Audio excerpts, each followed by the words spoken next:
There are two type of load from subject point of view, that is direct load and eccentric load. Direct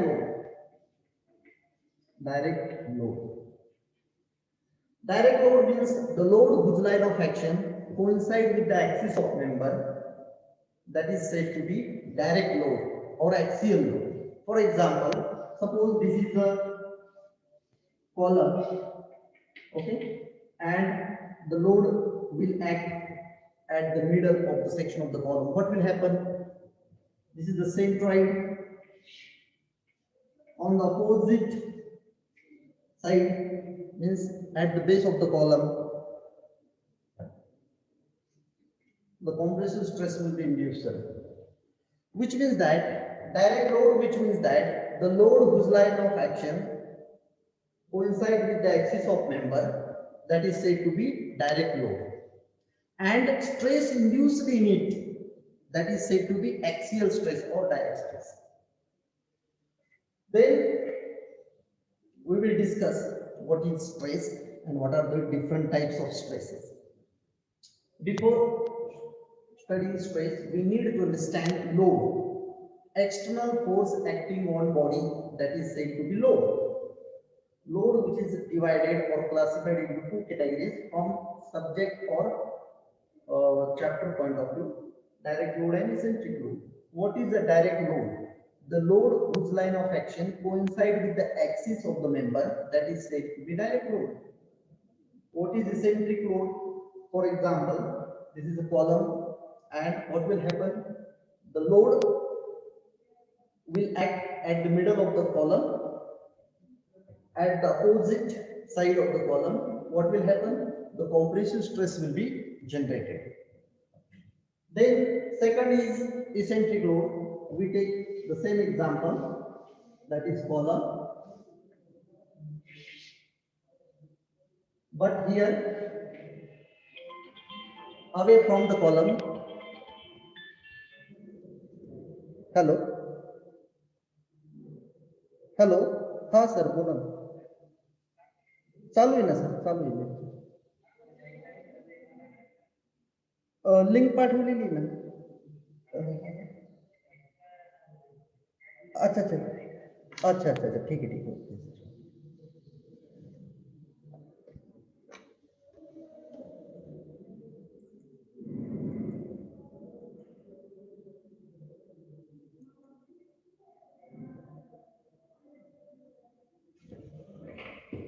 Okay. Then before studying simple stress and strain, we need to understand load.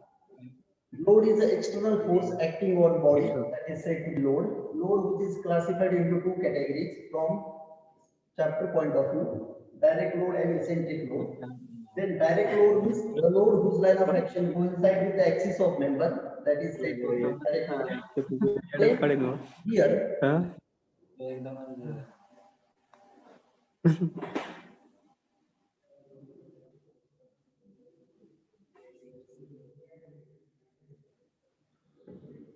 here, this is the column, that is the specimen. Then here the load of P, which is at the middle of the section of the column. What will happen? The stress will be generated at the base of the column. Then load, which means that the load whose line of action coincide with the axis of member, that is said to be axial load or direct load. Okay. Then the second type, that is eccentric load. What is eccentric load? The load whose line of action do not coincide with the axis of member, that is away from the centroid. That is said to be eccentric load, which means that that load will act away from the centroid. That is said to be eccentric load. Okay, that is the basic two types of load from chapter point of view: direct load and eccentric load. Then the next concept, that is stress.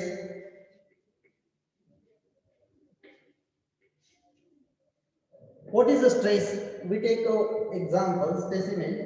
Suppose this is a specimen. what will happen? Two equal and opposite full force will act.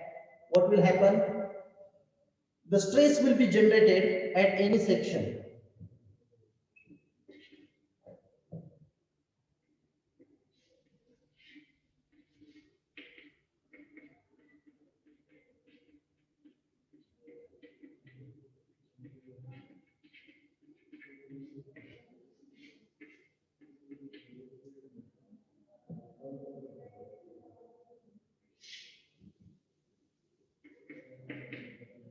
Which means that the stress is defined as the internal resisting force developed per unit cross-sectional area, that is said to be stress. Means that suppose this is a specimen, two equal and opposite a tensile force will act. What will happen? The stress will be generated at any section, which means that the material which is made by infinite number of small particles, that particle resist to each other in opposite direction, which means that the stress will be generated at that section. Okay. Then here the stress is defined as, that is very important concept. Stress is defined as internal resisting force developed per unit cross-sectional area. It is mathematically represented by sigma, that is equal to P upon A. Okay. Force per unit area, that is said to be stress. Stress is defined as internal resisting force developed per unit cross-sectional area, that is said to be stress. It is represented mathematically by sigma, that is equal to P upon A. The unit is Newton per mm square or Newton per meter square or Newton per centimeter square. Then this is very simple concept. Force per unit area, then you can say stress will be generated in that section or member. Then the second concept, that is strain. Before studying the strain, we understand different types of stresses. Types of stresses. Particularly three types of stress. Normal stresses, that is tensile stress and compressive stress, and next shear stress. Normal stress, that is there are again two types, tensile and compressive. Then shear stress. Okay. Then third one is also direct stress, but from subject point of view, two stress are important: normal stress and shear stress. Then what is a tensile stress? I will take example, very simple example. Suppose this is a specimen.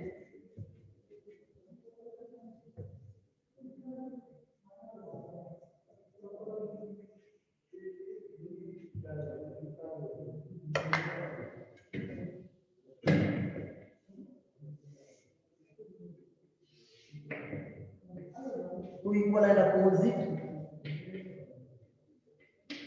tensile force will act or pull force will act at the each end of the section.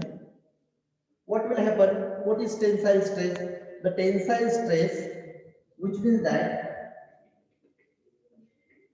if this is a length L and after acting external pull force at the each section of the body, what will happen? If two equal and opposite pull force act on that section, the body will elongate. Body will elongate. Means the distance will change. That is its elongation. It gets elongation. Body will get elongated. If the two equal and opposite tensile force or pull force act on that section or member, its length will elongate. Elongation of its length. Suppose original length is L, then after tensile force or pull force act each section of the member, it will elongate. That is delta L. Which means that the tensile stress is defined as if the two equal and opposite tensile force or pull force act at each section of the member, its length will be elongated. And cross-sectional area, what will happen? Cross-sectional area will be reduced. Here, the basic, this is a tensile stress. Second, compressive stress,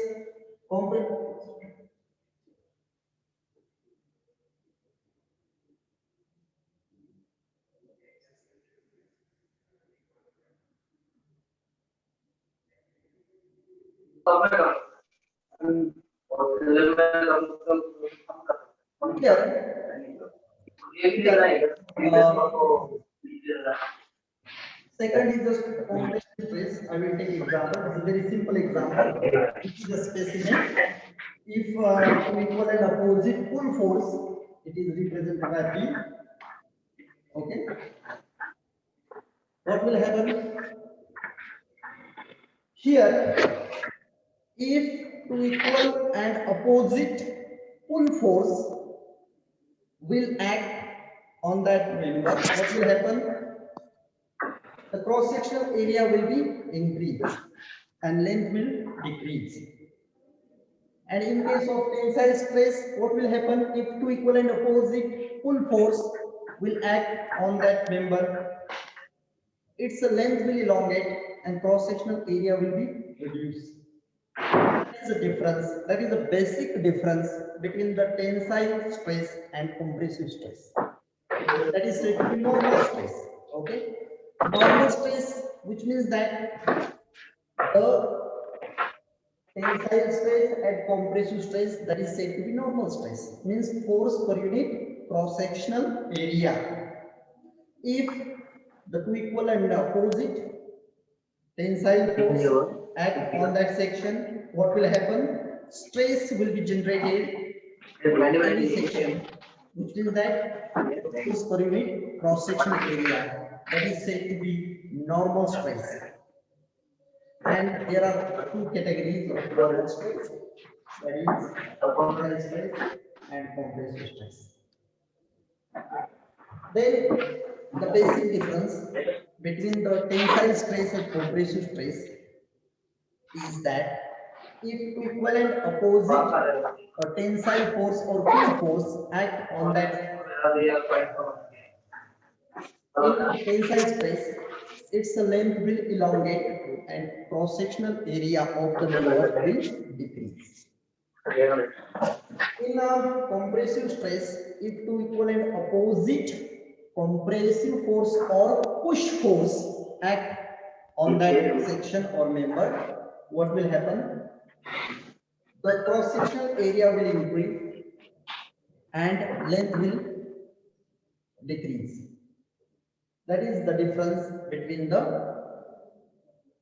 tensile stress and compressive stress. Okay.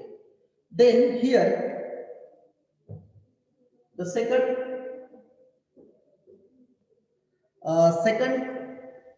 stress, second type of stresses, that is shear stress.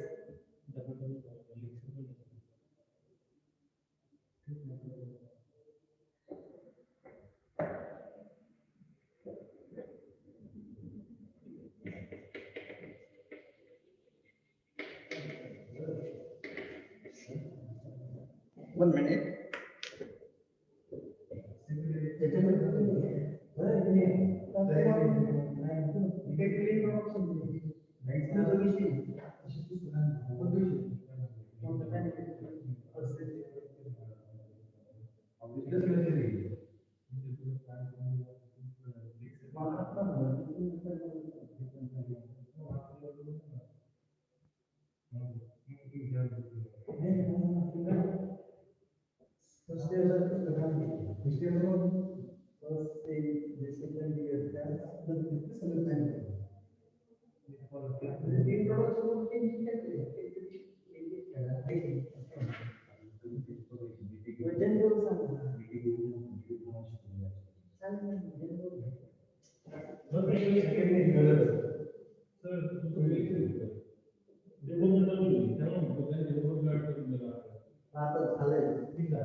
Here, shear stress. What is the shear stress? That is very important concept. Shear stress.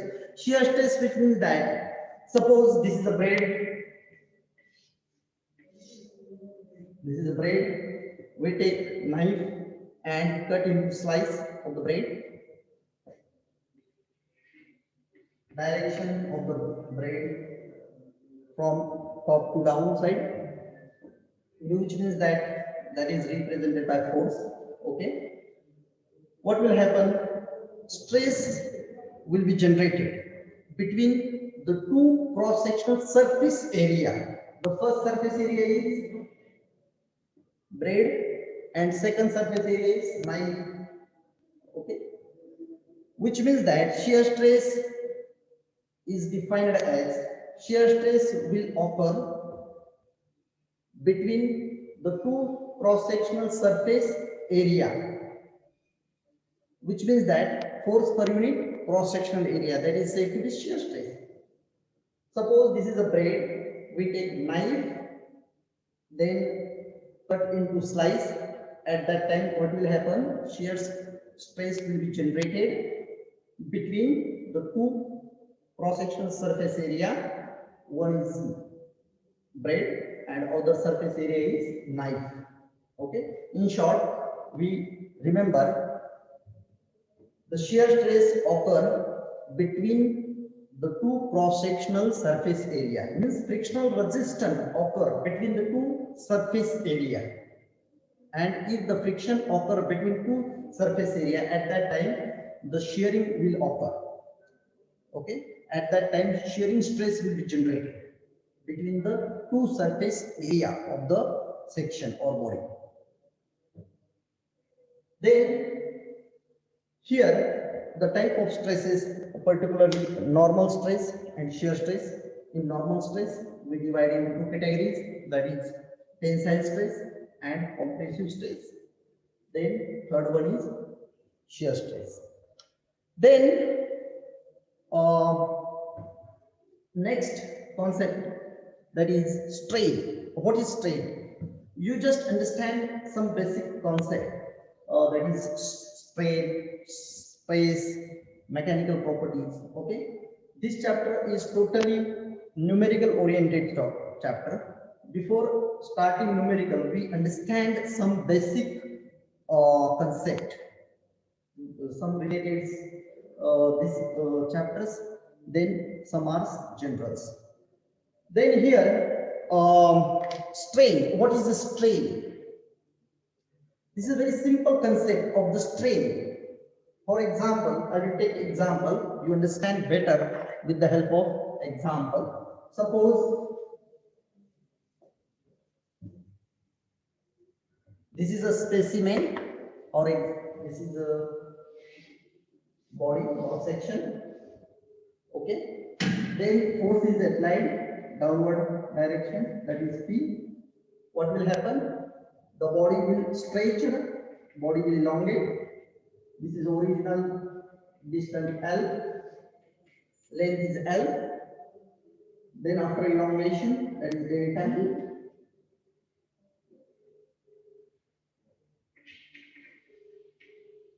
Which means that the strain is defined as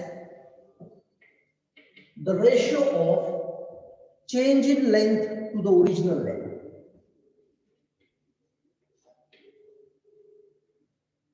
Simple definition, simple strain or only strain, which is defined as the ratio of change in length to the original length. That ratio is said to be strain or a simple strain. Suppose this is a specimen. If the external vertical load applied on that body, what will happen? Body will elongate, body will stretch with some distance. That distance is said to be delta L. Original length of the specimen is L, and after external load act on that specimen, the specimen will be moved or stretched with some distance. Then mathematically it is represented by small e. Simple strain or only strain is represented by mathematically small a by small e, that is equal to delta L upon L.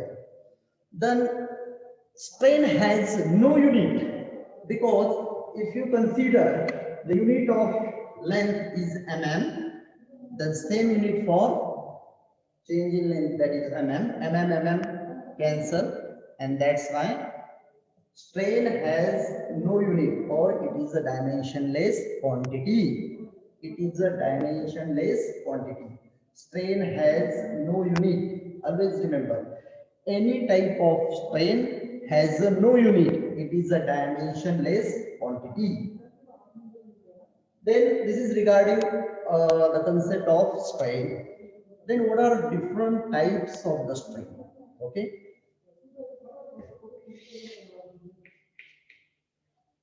Types of strain. First type is a simple strain or only strain, strain or simple strain. It is the ratio of change in length to original length. That ratio is said to be simple strain or only strain. Second type, that is a lateral strain. Lateral strain.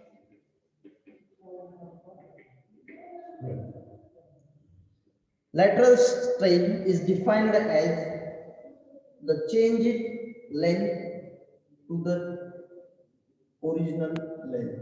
Means change in lateral length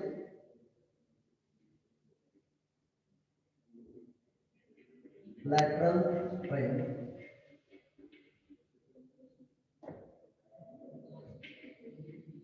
change in length upon change in original lateral length, which means that lateral strain means, for example, the body is cubic,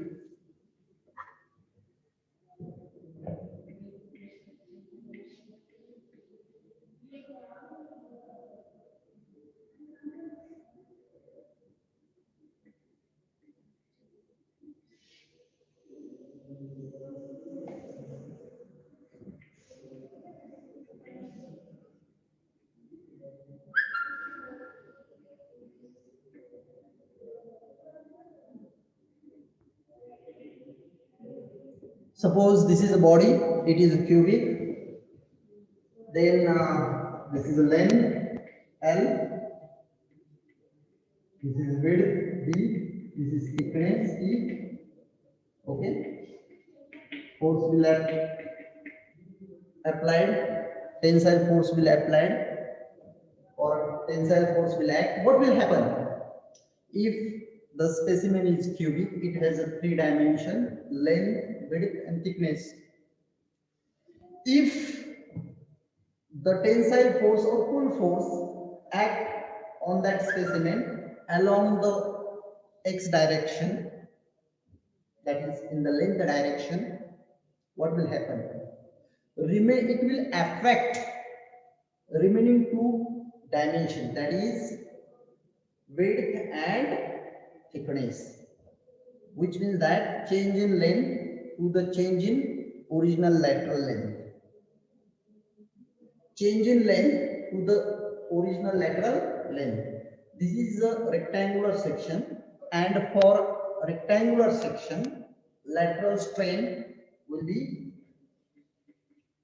delta D upon D, that is equal to delta T upon D. Means lateral strain, which means that if the tensile force act on that rectangular section, it has a 3 dimension, that is cubic rectangular section. The change in length to the change in lateral length to the change in lateral length means there will be change delta B upon B. If the cubic section, it has a 3 dimension, length, width and height. If the tensile force will act at one section and at the other section also, it will be equal and opposite, what will happen? The other 2 dimension will be affected. Means there will be affected other 2 dimension, that is width as well as thickness. Lateral strain for rectangular section, that is delta B upon B, that is equal to delta T upon B. Change in lateral dimension to the original lateral dimension. Change in lateral dimension or lateral dimension, the change in original lateral dimension. Okay? Because it has a 3 dimension, length, width and thickness. Change in lateral dimension to the original lateral dimension, that is said to be lateral strain. Lateral strain, which is defined as change in lateral dimension to the original lateral dimension for the rectangular section. Then here for rectangular section there will be affected other 2 dimension, that is width and thickness.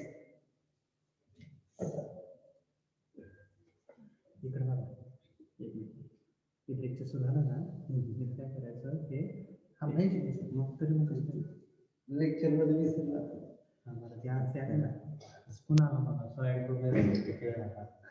नाही नाही lecture मध्ये काय शिकवण्यामध्ये नाही. हा चालेल चालेल त्यांचं कसं सेमला फर्स्ट सेमला नव्हतं सर. तुमचं कोणाचं आहे? हेच जावडेकरांचं. चालेल. Then here, this is a very simple thing. This is a lateral strain. Change in lateral dimension to the original lateral dimension means for rectangular section. Then here delta B upon B, that is equal to delta T upon E. Okay. Then the other example for lateral strain, if the section is a circular section, for example, this is circle, this is the diameter D. Okay. If the specimen which is in circular form or in circular section, what will happen? Lateral dimension, change in lateral dimension to the original lateral dimension, which means that delta D upon D, lateral strain, delta T upon D. Okay, that is for the circular section. Then here, this is very simple concept, lateral strain, that is the second type of strain. हे काय त्यांना second Semla subject होता, first Semla नव्हता.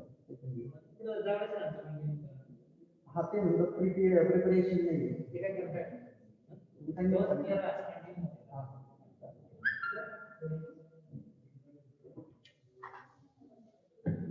This is a very simple concept. That is, the first is simple strain, second is lateral strain. Lateral strain is defined as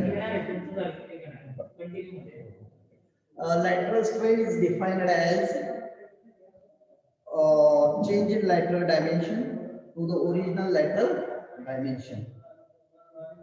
Then for rectangular section, lateral strain, that is equal to delta B upon B, that is equal to delta T upon B.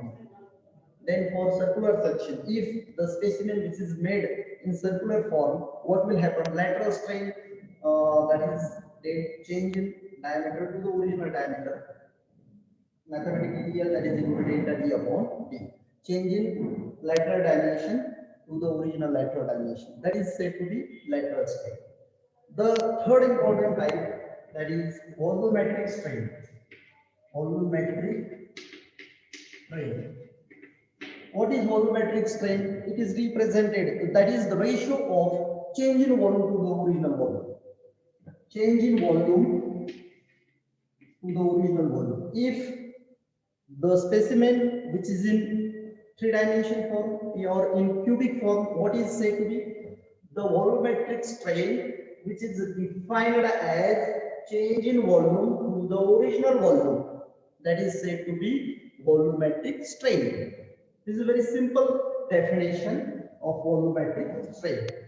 Change in volume to the original volume. Suppose the specimen which has three dimensions, that is length, width and height.